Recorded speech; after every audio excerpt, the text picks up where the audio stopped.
Hello everyone, good day, kumusta kayo?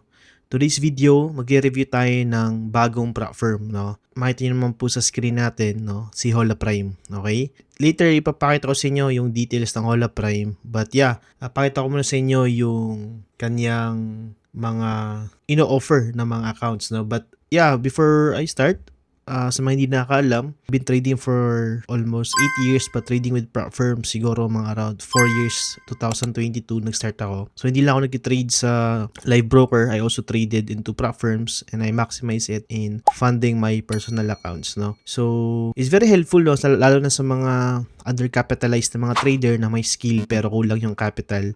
Okay, and this prop firm is not for beginners. Okay, disclaimer lang, this is for serious traders and to those who already have skilled, no, and proven and tested na strategy and system sa trading nila. Okay, so si Hola Prime, okay, meron po siyang broker, okay, it's sariling broker po siya and meron din siyang prop firm. So it's advantage din kasi yung liquidity provider nila is from their own broker, okay, hindi other third party. Isa sa pinaka parang advantage and edge nila na proud sila sa kanilang industry is okay, zero denied na zero payout na denied. So wala pa silang denied na payout, then mabilis yung payout nila. Okay, kine-claim nila na within an hour, no, yung payout nila. But later I will also show you my experience with them, no. Nag-try po ako sa kanila kasi gusto ko talagang bago mag-review personal experience, no, kung totoo ba talaga yung kini-claim nila. Yeah, but papakita ko muna sa inyo, no, yung mga challenge na ino-offer po nila. So yeah, as you can see on the screen,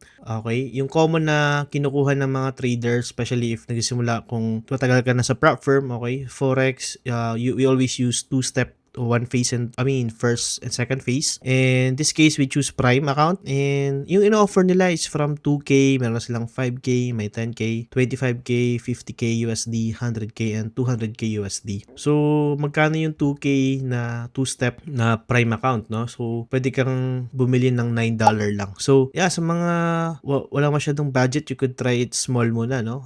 Kahit 5K, may $23, o discounted na po yan. But personally, kumuha po ako ng isang 50K account, okay? Nasa mga around 150 USD. So, siguro mga mahigit 8 to 9,000 pesos, no? Applied na po yung discount niyan. And 100K po nila, 270. So, it's very cheap kasi if you're gonna be comparing on the top one prop firm in the industry, nasa mga around $500 to $600 yung 100K USD account. Yung 200K account nasa mga around 630. So, ito yung parang 100K ng iba, no? So, mas mura talaga siya. Ibig sabihin, competitive, cheap siya. So, yun nga, medyo hesitant ako nung una kasi mura. So, ibig sabihin, there's something. Baka hindi makapag-payout to, no? Just parang enticing new clients to try with them and never get payout. But I tried with them, I take the risk and for me to experience hands-on kung kumusta and totoo ba talaga yung kiniklaim nila na nag-payout sila tsaka mabilis yung payout nila. Okay? So, yeah, pakita ko sa inyo.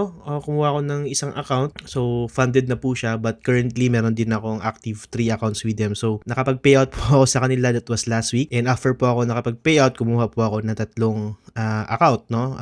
3 challenge. Okay, so kumusta po yung payout ko sa kanila? Papakita yung certificate. Okay? Ito yung certificate ko with them. I get around mga 1.5% gain bago po ako request ng payout. So, ang ginagawa ko kasi, pag first payout, nag-target lang ako ng maliit. Maybe around 1% or kung sumabra 1.5, no? Or minsan nga 0.5 just to get the first payout. Kasi usually kasi ng mga prep firms sa first payout, binabalik po yung ating challenge fee or nire-refund po nila. So in this case sa Hola Prime, binabalik po nila yung refund. So pero in 4 times 4 payout. So i-divide 4 po yung whole amount na binayad natin. So yun naman po yung way po nila. So 25% yung inad nila dun sa challenge fee na kinuha ko dun sa payout naman na na-receive ko last week. So I receive around $536. Nasa mga around siguro mga 32 to 33,000 pesos, no? I-convert natin sa conversion ngayon sa peso. So this is a 14-day trading kasi yung payout is bi-weekly, so every 14 days. So, ginawa ko dito, maybe I have only 2-3 trades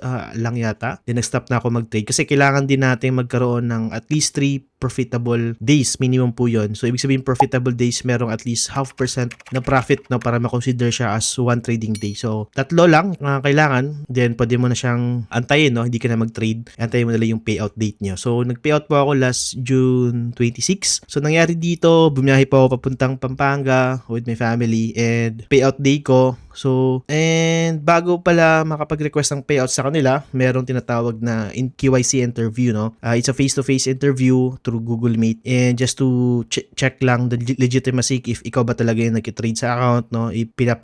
Pinaas yung ID ko, open yung camera ko, no? Humingi siya ng mga several IDs and confirm na ikaw ba talaga. Kasi minsan may mga iba na ginagamit ang pangalan ng iba, no? And syempre, just to verify everything if legit pa talaga. So, after na-verified yung account ko through the interview, okay? So, nag-request na pa ako ng payout. So, guess what? Okay? After I request a payout, I withdraw pala using USDT, no? Cryptocurrency. Hindi ko in-expect na ganun kabilis. It took siguro mga 7 minutes lang, no? From the time that I requested the payout. And it's my first time kasi I've been trading for quite a while with prop firms, several prop firms na din. Pinakamabilis ko is nasa mga around 8 hours kasi most likely kasi dati after 2 days pa, after 1 day. But previous prop firm na tinaray ko, 8 hours ay mabilis na yun. But napaka game changer tong Hola Prime kasi 6 to 7 minutes lang pumasok na agad sa crypto wallet ko from the time I requested the payout. So totoo talaga, no? Legit yung kiniklaim nila na mabilis yung payout. Kahit sabihin mong 1 hour, mabilis pa rin yun, no? And yeah, kaya sabi ko I need to make a review with this prop firm and share it to my fellow traders that wanted to try prop firm. So yeah, sa mga gustong sumubok dito sa Hola Prime, okay, I will put my